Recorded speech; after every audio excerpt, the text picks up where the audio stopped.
masuknya Iya. COVID-19 dengan varian baru ini ya. Sebenarnya ini varian ini adalah turunan dari varian Omicron. Oh, Yang lalu kan turunannya. kita kan sudah pernah varian Delta, Iya. kemudian Omicron. Ini. Jadi ini sebenarnya varian ini kan karena virus ini kan dia akan berusaha untuk mempertahankan diri sehingga muncullah varian-varian baru.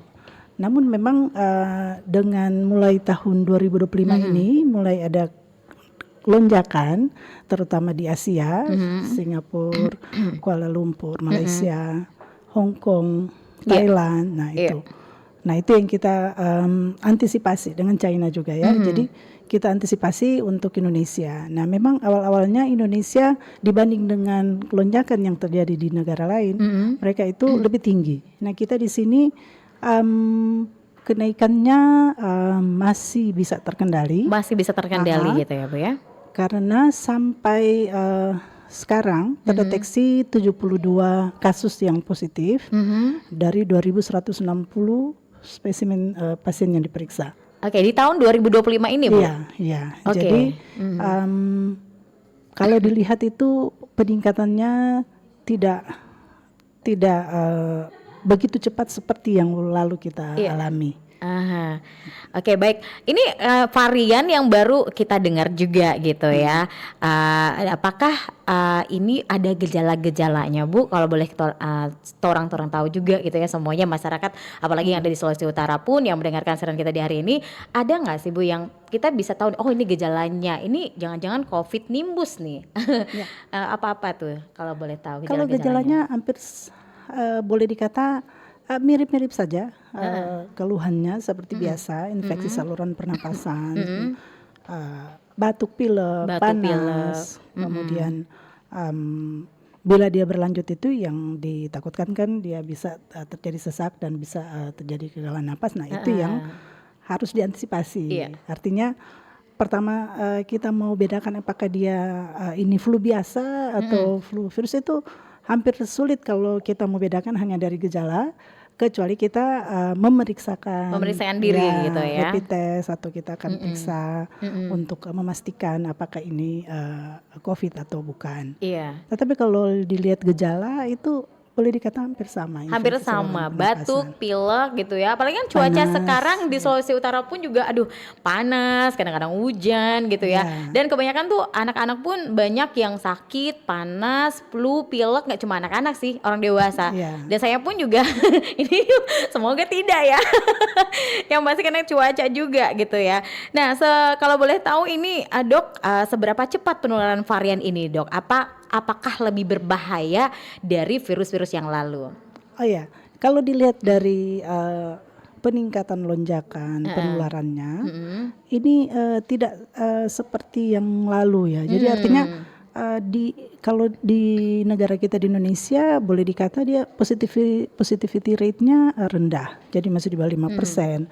Hanya sekitar paling tinggi itu terdeteksi 3,6%, yang kemarin itu 2,6%, jadi masih fluktuasi, sempat naik turun, terus ini katanya ada kayak kenaikan sedikit, namun masih bisa terkendali karena dari pantauan ternyata penularannya itu tidak menakutkan seperti yang awal-awal dulu kan, jadi langsung banyak masuk rumah sakit. Ini masih gejala ringan. Jadi mereka masih dapat diobati dan memang sampai saat ini belum ada menunjukkan kasus-kasus yang memang gawat seperti yang lalu ya, sampai rumah sakit kewalahan. Sekarang masih dapat dikendalikan, jadi masih gejala ringan.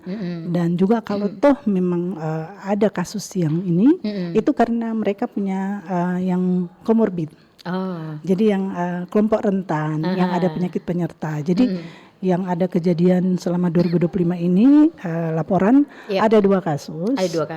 Ada 2 kasus kematian, namun itu karena mereka menjadi buruk karena ada komorbid, penyakit lain penyerta yang ada seperti pneumonia dan penyakit lain yang membuat mereka menjadi parah. lebih seperti parah itu, gitu ya. ya. Kalau di Sulawesi Utara sendiri Belum ada. belum Tidak ada. Puji Tuhan, mudah-mudahan Oke. Sulawesi Utara sampai saat ini Aman gitu ya. aman. Oke, Ya. baik.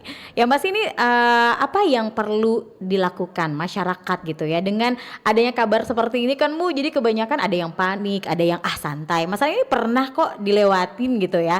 Tapi ada beberapa masyarakat yang kalau mendengar COVID-19 itu tuh aduh sudah kayaknya mendirikan bentengnya gitu ya.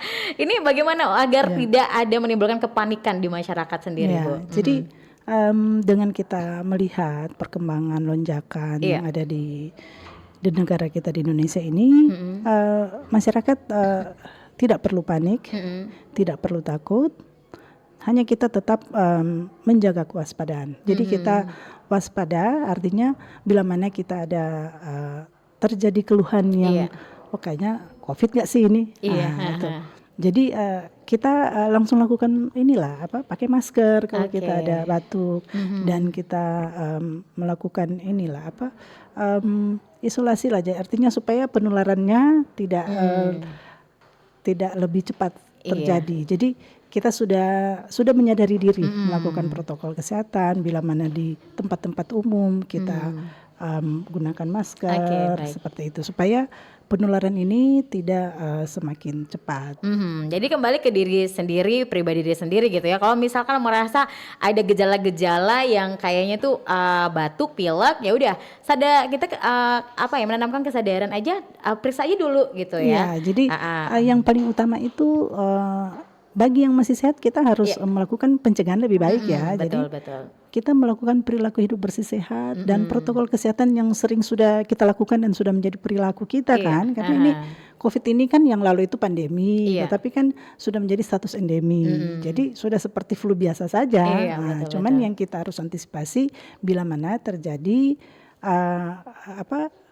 penyakitnya semakin memberat dan terjadi komplikasi yang bisa membahayakan. Nah, itu yang harus kita antisipasi. Oke. Artinya mewaspadai hal tersebut. Jadi kalau kita menjalankan perilaku hidup bersih sehat, kemudian kita bisa meningkatkan daya tahan tubuh ya dengan kita berolahraga, mengkonsumsi asupan makanan yang gizi seimbang.